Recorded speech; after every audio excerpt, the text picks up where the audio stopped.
before you were born, when you were in the soul state, and before you crystallized into human form, you decided if and when you were going to start developing extrasensory abilities.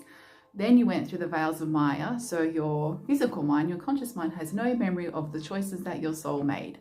But at a certain time in your life, your soul decided if and when you were going to start developing abilities.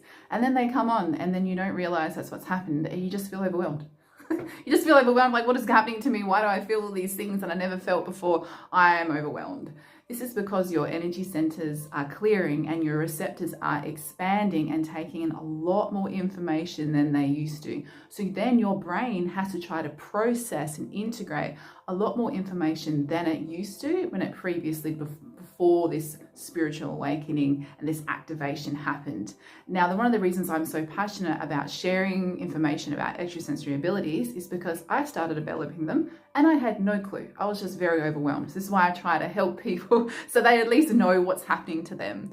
The most tricky one I find for me is clair empathy. So that is feeling other people's feelings as your own feeling. So if someone's upset, you start crying because you're like, I feel your pain and your sorrow as my pain, and you sort of take that on board, and it energetically can take it and it can sit in your energy field, and it's not healthy. It needs to be cleared.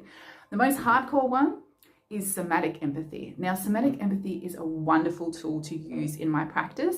So somatic empathy is when I can tune my frequency and use my body as a proxy. So I feel other people's pain as my pain. So if they have a pain here, I'm like, oh, as soon as I tune into their frequency, I'm like, oh, and then I can look with clairvoyance and see why it hurts so much. And then once I get to the root cause of it and shift it, it leaves my body. And that's how I know that the energy shifted. So you can be on the other side of the world in Los Angeles, and I could be doing energy healing and know the energy is shifted because it's not in my body anymore. It's not hurting me anymore.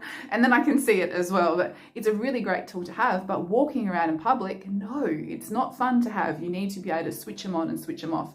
And that's one of the healings I had as a shamanic practitioner. Okay, when you're a shamanic practitioner, you feel this energy and you let it go. When you're out in public, set a boundary. Don't feel other people's emotions and don't feel other people's pain and sorrows as your own energy, so then you can actually function in the world. So there is help available. So if you feel like you're getting overwhelmed and you are developing extrasensory abilities, I can help with that. And I also will be sharing more information on upcoming videos about the different types of extrasensory abilities.